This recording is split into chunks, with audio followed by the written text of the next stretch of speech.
अस्सलाम वालेकुम जी।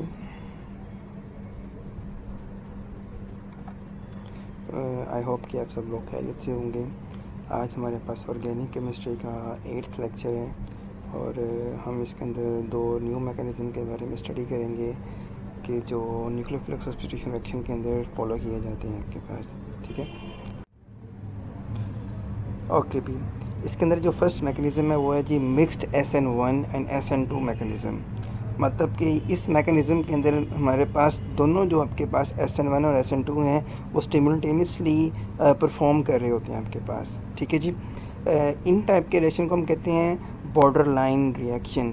मतलब बॉर्डर लाइन मतलब क्या कि जी वो दोनों की दोनों जो आपके पास कैटेगरीज़ हैं SN1 और SN2 की, वो दोनों फॉलो की जा रही हैं इन मैकेनिज़्म के अंदर आपके पास। तो कहते हैं इस मैकेनिज़्म को दो थ्योरीज जो हैं वो डिफ़ाइन करती हैं। अब ये थ्योरीज़ हैं, ये ला नहीं है अभी आपके पास। ठीक है, कि ऐसा हो सकता है, जस्ट अजम्पशंस आपके पास हैं। पहली थ्योरी ये कहती है कि जो इंटरमीडिएट बनता है, ठीक है जी, इंटरमीडिएट स्टेट वो होती है जब आपके पास लीविंग ग्रुप लीव कर रहा होता है और आपका अटैकिंग ग्रुप अटैक कर रहा होता है। Behaviour is caused by the mechanism that is neither pure SN1 और प्योर SN2। मतलब ना तो वो SN1 को फॉलो करता है ना ही SN2 को फॉलो करता है, मतलब इन दोनों के दरमियान ही की सूरत हाल होती है इसके अंदर। ठीक है जी, एक थ्योरी तो ये है। दूसरी थ्योरी ये है कि आपके पास there is a no intermediate mechanism at all and borderline behaviour is caused by the simultaneously operation. कि भाई इस थ्योरी के अंदर ये कहता है कि कोई इंटरमीडिएट नहीं बनता। ठीक है जी, और हर जो परफॉर्मेंस आपके पास है वो सिमुलटेनियसली हो जाती है। कैसे? जब आपने किसी फ्लॉस के अंदर इसका रिएक्शन करवाया और उसके अंदर SN1 भी हो गया, SN2 भी हो गया, मतलब दोनों के दोनों रिएक्शन क्या हो गए, एक साथ हो गए। That is some molecules reacted by SN1, मतलब कि कुछ मालिक्यूल ने SN1 की तरह रिएक्शन कर दिया और कुछ मालिक्यूल ने SN2 की तरह रिएक्शन कर दिया। तो these are the two theories जो इस चीज़ को क्या करती है, एक्सप्लेन करती है आपके पास। ओके जी। नेक्स्ट आपके पास कहते हैं जी अब कुछ फॉर्मूलेशंस थी जो इसके थ्रू बनाई गई हैं आपके पास कि भाई ऐसा हो सकता है या ऐसा हो सकता है आपके पास। ठीक है, तो आयन पेयर मैकेनिज्म को आपने बहुत डिटेल से स्टडी किया था। तो उसके अंदर आपके पास आयन्स बनते थे, उनके पेयर्स बनते थे सॉल्वेंट के साथ, इंटीमेट आयन आपके पास, एक्सटर्नल आयन, इंटरनल आयन वगैरह, वो सब चीज़ें आपने बहुत डिटेल से पढ़ी हैं। तो उसी को देखते हुए ये जी कुछ क्या कहते हैं जी आपके पास थ्योरीज पेश की गई हैं इसके ऊपर आपके पास। ठीक है, one formulation of the intermediate mechanism theory is that of the Snein. Snein एक साइंटिस्ट था जिसने थ्योरी को दिया। According to Snein, all SN1 SN2 reaction can be accommodated by on one basic mechanism, ion pair mechanism. ये कह रही है theory, ये कहती है नहीं SN1 SN2 होते ही नहीं है, सिर्फ आयन पेयर मैकेनिज़्म को फॉलो किया जाता है आपके पास। ठीक है जी, फर्स्ट स्टेप में आपके पास जो आपका सबस्ट्रेट है जी वो आपके पास आयोनाइज होता है जी आपके पास, एंड देन सेकंड स्टेप में जी वो कन्वर्ट होता है आपके प्रोडक्ट के अंदर। The difference between SN1 SN2 mechanism is that कि जी आपके पास फर्स्ट जो पेयर बनता है SN1 के अंदर, ठीक है जी, वो किसको हम लोग कहते हैं जी रीडिटर्मिंग स्टेप, इसे हम कहते हैं आयन पेयर बन रहा है आपके पास। वाइल सेकंड स्टेप में जब प्रोडक्ट बन रहा होता है तो उसको हमको कह देते हैं जी K2, it is the rate determining step for the SN2।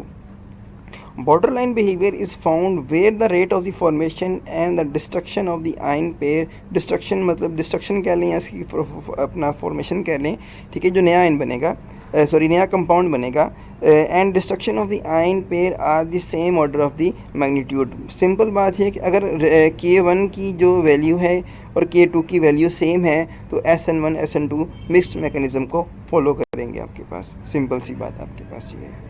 तो ये सारी की सारी एक थ्योरीज़ हैं, ठीक है, जो ये शो कर रही होती हैं आपके पास कि भी SN1 जाना है या SN2 ने जाना है रिएक्शन के लिए।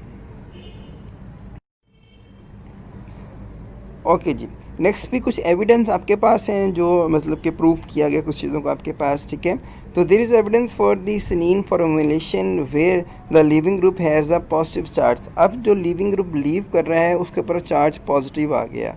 ठीक है, तो हम उसको नाम देंगे, पहले हम आयन पेयर कह रहे थे, अब कहेंगे केटाइन मॉलिक्यूल पेयर। ठीक है जी, अब केटाइन भी है, उसके ऊपर पॉजिटिव चार्ज है आपके लिविंग ग्रुप के ऊपर, और मॉलिक्यूल भी शामिल आपके पास है, तो डेट्स में they are called the cation molecular pair instead of the ion pair that would be present if the leaving group were uncharged. मतलब कहते हैं अगर इसके अलावा होता तो लिविंग ग्रुप ने लीव करना था तो आयन पेयर बना था, अगर अब आयन पेयर नहीं बन रहा, अब केटाइन पेयर बन रहा है आपके पास। ठीक है, उसका जो वो चार्ज है उसके ऊपर पॉजिटिव चार्ज है आपके लिविंग ग्रुप के ऊपर। Socrates ji and the following इसके co-workers found that when such a reaction was run at very high pressure, जब इन रिएक्शन को आप बहुत हाई प्रेशर के ऊपर रन करते हैं तो there is a very minimum in the plot of the rate constant versus pressure. अब ये मिनिमम क्या है? A minimum of this sort usually indicates a change in the mechanism. तो आपका मैकेनिज्म चेंज हो जाएगा आपके पास. जहाँ पे SN1 वाला था वो SN2 को फॉलो करेगा, SN2 SN1 को फॉलो करेगा, तो रिएक्शन मैकेनिज्म चेंज हो जाएगा. And the interpretation in this case was that the normal SN2 mechanism operates at higher pressure and the cation molecular mechanism at low pressure. ठीक है जी, अगर high pressure के ऊपर आप रिएक्शन करवाएं तो SN2 फॉलो करेगा, अगर लो प्रेशर के ऊपर करवाएंगे तो आप आपके पास कैटायन मॉलिक्यूलर फॉलो करेगा आपके पास. तो ये थ्योरी आपके पास फर्स्ट पे कहते हैं कि जी आपके पास कैटायन मॉलिक्यूलर बनेगा, तो कैटायन मॉलिक्यूलर तभी आपके पास एक्टिव होगा जब आपके पास आपका प्रेशर क्या होगा? लो होगा. अगर यहाँ पे प्रेशर हाई करेंगे तो किसको फॉलो करेगा? वो SN2 को फॉलो करेगा आपके पास. ठीक है, तो these are all the assumptions, their proofs. ठीक है जी. अब उसके बाद आगे इसकी आएगी जी एग्जांपल्स, जो आपको उसको बेहतरीन तरीके से बताएगी. अच्छा जी, an alternative view that also favor an intermediate mechanism is that for the Schleier and the co-workers who believe that the key to the problem is varying degrees of the nucleophilic solvent assistance to the ion pair formation. अब इन सब की जो बातें आपके पास थी वो in the end आपके पास श्लाइलर ने क्या किया आपके पास से, इसने कहा जी ये न्यूक्लियोफिलिक सॉल्वेंट के ऊपर डिपेंड करेगा सारा का सारा जो मैकेनिज्म आपके पास है. They have propose an SN2 intermediate mechanism. अब उसने SN2 मैकेनिज्म को प्रपोज किया. among the experiments that have been cited for the viewpoint that borderline behavior result from simultaneously SN1 and SN2 mechanism. तो कहते हैं भाई जब उसने आपके सॉल्वेंट के ऊपर डिपेंड करना है उस केस में आपके पास SN1 और SN2 स्टिमुलेटेनियसली फोकस करेंगे आपके रिएक्शन के ऊपर और आपका रिएक्शन परफॉर्म करेगा. अब रिएक्शन क्या है जी? वो रिएक्शन देखें आप लोग. अच्छा जी, आपके पास था जी एक कंपाउंड, इसका नाम था जी 4-मिथॉक्सीबेंजाइल क्लोराइड. ठीक है जी, हमने क्या किया? फर्स्ट ऑफ ऑल 70% एसीटोन डाला इसके अंदर आपके पास. ठीक है, अब जी एसीटोन वो था वो एक्वस. ठीक है जी, एक्वस मतलब पानी के साथ, पानी था उसके अंदर आपके पास 70%. अब जी आपके पास जब इनकी हाइड्रोलिसिस होगी, ठीक है ना, आपने कोई कंपाउंड तो नहीं डाला इसके अंदर आपके पास, सिर्फ आपका क्या है? सॉल्वेंट है. तो जब सॉल्वेंट ही आपके सबस्ट्रेट से रिएक्शन करते हैं उन रिएक्शन को कहते हैं हाइड्रोलिसिस. तो यहाँ पे हाइड्रोलिसिस होगी. ठीक है जी, आपके पास बन गया 4-मिथॉक्सीबेंजाइल अल्कोहल. ये तो सिंपल रिएक्शन हमें समझ आ जाता है. अब हमने क्या किया? हमने इसके अंदर हमारे पास 70% एसीटोन एक्वस था, साथ हमने क्या ऐड कर दिया? Azide ion. Azide ion N3 को कहते हैं आपके पास. जब हमने उसको आपके पास इसके अंदर ऐड किया तो 4-मिथॉक्सीबेंजाइल अजाइड बन गया. ठीक है, अब there is a 2 number of products, ये भी बनेगा और ये भी बनेगा. क्या क्या सिचुएशन है कि ये बनेगा और क्या सिचुएशन है कि ये बनेगा, उसको बड़े डिटेल से समझना आप लोग. ठीक है. अच्छा जी, addition of the azide ion increases the rate of the ionisation. जैसे ही आपने अजाइड आयन डाला, पॉजिटिव नेगेटिव चार्जेस के ऊपर हैं, ये हाईली पोलर आपके पास है, तो इसके डालने से क्या होगा? आयोनाइजेशन बढ़ गई. आयोनाइजेशन बढ़ने का मतलब क्या? आयंस में कन्वर्ट हो गया आपके पास. ठीक है जी, जैसे ही आयोनाइजेशन बढ़ गई आपके पास, ठीक है ना, हाइड्रोलिसिस कम होगी. ठीक है, इसकी क्या होगी? आयोनाइजेशन ज़्यादा होगी, तो ये स्टेप ये कम बनेगा और ये वाला प्रोडक्ट ज़्यादा बनेगा because of the azide ion. समझ लगी ये बात? अच्छा जी, अब उसको जस्टिफाई कर रहा है. If more carbon cations are produced, अगर अजाइड आयन की वजह से कार्बन कैटाइन ज़्यादा बनते हैं तो अल्कोहल कम बनेगी. अजाइड ज़्यादा बनेगा, अल्कोहल कम बनेगी. Then some azide ion must be formed by the reaction with the carbon cation by process of the SN1. ठीक है, अब कौन सा रिएक्शन यहाँ पे फॉलो हो रहा है? SN1 रिएक्शन फॉलो हो रहा है. However, the rate of the ionization is always less than the total rate. So, amide ion must also formed by the SN2 mechanism. मगर अब जो सेकंड मैकेनिज्म फॉलो करेगा वो कौन सा होगा? SN2 mechanism. तो ये इस बात का सबूत आपके पास है कि भी आपके पास SN1 भी हो रहा है, SN2 भी हो रहा है, बट दोनों मैकेनिज्म क्या हो रहे हैं? स्टिमुलेटेनियसली हो रहे हैं आपके पास. ठीक है, तो ये थ्योरी आपके पास, ये mixed SN1 and SN2 mechanism theory आपके पास. ठीक है, अब एक और मैकेनिज्म आपके पास है जिसका उसका नाम है सेट मैकेनिज्म. वो भी इसके अंदर शामिल आपके पास है, बड़ा इंपॉर्टेंट आपके पास और बड़ा समझने वाला जी. उसको देखते हैं अभी हम लोग. ओके जी, सेट मैकेनिज्म कहते हैं in certain reaction where nucleophilic substitution would seem obviously indicated that there is evidence that radical और the radical ions are actually involve. अभी हमने अब तक हमने रेडिकल की बात ही नहीं की थी, ठीक है। तो ये जो थ्योरी आपके पास है ये रेडिकल को शो कर रही है आपके पास।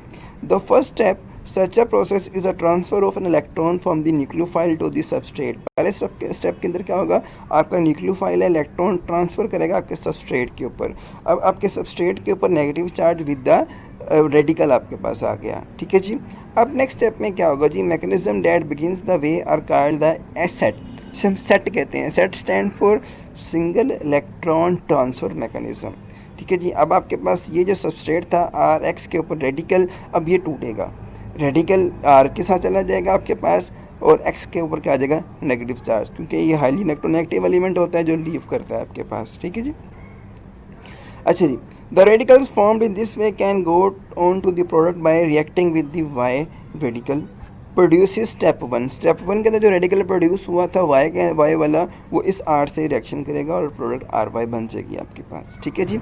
यहाँ आप स्टेप थ्री को यूँ भी रिप्रेजेंट कर सकते हैं कि आर रेडिकल था, ये वाई ने इसके ऊपर रिएक्शन किया आपके पास और क्या बन गया, R Y negative with radical आपके पास, ठीक है जी। ये फर्दर रिएक्शन करेगा आपके पास, आर वाई बनेगा, अपना रेडिकल आर एक्स को दे देगा, स्टेप नंबर टू, ठीक है जी। स्टेप नंबर फोर से क्या बनेगा, स्टेप नंबर टू जो आपके पास क्या करेगा, चेन को प्रोपोगेट करता जाएगा, जैसे आप लोग हेलोजिनेशन के अंदर पढ़ते हैं आप लोग, ठीक है जी। क्लियर है ये बात, नेक्स्ट मूव कर रहे हैं जी हम। ओके जी, इस केस में आपके पास क्या है जी, अब हम बात करेंगे इनकी स्टीरियोकेमिस्ट्री के ऊपर। One type of the evidence for an set mechanism is finding of the some racemization. A free radical would likely result in a complete racemization product RY। मतलब कि अब मिक्सचर नहीं बन रहा, अब क्या हो रहा है जी, RY, मतलब आपके पास क्या है जी, रेसिमाइजेशन R था, फ्रंट साइड से Y लग गया। But it has been suggested that inversion can also take place in some set process. मगर कुछ प्रोसेस के अंदर इन्वर्जन भी हो जाती है, ठीक है। वो अब इन्वर्जन कैसे होती है वो बड़ा इंपॉर्टेंट है जी। The suggestion is that the step one के अंदर Y still approaches from the back side. जो वाई आपके पास है वो बैक साइड से के ऊपर भी अप्रोच कर सकता है, मगर रिएक्शन SN2 नहीं होता। SN2 के अंदर क्या होता है जी, आपके पास रिएक्शन आपके पास आपके लिविंग ग्रुप के ऑपोजिट साइड से न्यूक्लियोफाइल अटैक करता है। तो ये भी वही काम हो रहा है, मगर रिएक्शन की जो मैकेनिज्म आपके पास है वो SN2 नहीं आपके पास है। तो ये डिफरेंस आपके पास आ गया इन द सेट मैकेनिज्म, ठीक है। And that the radical are once formed remain in a solvent cage. अब ये सॉल्वेंट केज बन गया आपके पास, ठीक है। वाई भी आपके पास है और ये भी आपके पास आपका सबस्ट्रेट है, ये सॉल्वेंट केज के अंदर आपस में जुड़े हुए हैं आपके पास, ठीक है जी। So that step one, step two, step three can lead to inversion, क्योंकि वो एक केज में बन गए हैं, ठीक है ना, तो उसकी पोजीशन चेंज हो गई है। Reaction with set mechanism typically show, ठीक है ना, प्री डोमिनेंट आल दो नॉट 100% इन्वर्जन, ठीक है। ये प्री डोमिनेंट अगर कर गया तो आपके पास इन्वर्जन आ जाएगी, अगर ये प्री डोमिनेट नहीं करता तो हमेशा आपके पास क्या आएगी, रेसिमाइजेशन या डिटेंशन आपके पास आ जाएगी। क्लियर होगी ये बात, आई होप कि आपको समझ आ गया होगा ये सब चीज़ें आपके पास, ठीक है। तो कल इंशाल्लाह हम इफेक्ट ऑफ सबस्ट्रेट स्टार्ट करेंगे जो बहुत ही इंपॉर्टेंट आपके पास हैं। अब आपकी जो बेस आपके पास है बेटा है न्यूक्लियोफिलिक सब्स्टिट्यूशन रिएक्शन की, वो कंप्लीट हो गई है। अब बेस के बाद हमने देखना है कि भी कौन कौन सी इनके फैक्टर्स हैं जो इनको अफेक्ट कर सकते हैं आपके पास। आपके इन सब चीज़ों को, हर मैकेनिज्म को, सेट मैकेनिज्म को, डबल मैकेनिज्म को, आयन पेयर को, SN1 को, SN2 को, कौन सी सबस्ट्रेट लेके आएंगे, अल्फ़ा कंपोजिशन क्या होती है, बीटा कंपोजिशन क्या होती है, ये बहुत आपके पास डीप हम डेप्थ में जा रहे हैं आपके पास, ठीक है। तो लिहाजा इस वजह से मैंने कहा था कि भाई आपको जो पिछला लेक्चर है वो सारे के सारे क्लियर होने चाहिए आपके पास। अब आपको वाकई लगेगा कि भाई आप लोग हायर लेवल का एजुकेशन ले रही है इंशाल्लाह आपके पास, ठीक है जी। कल मुलाकात करते हैं जी इंशाल्लाह नए लेक्चर के साथ। अपना ख्याल रखिएगा जी, अल्लाह हाफिज़।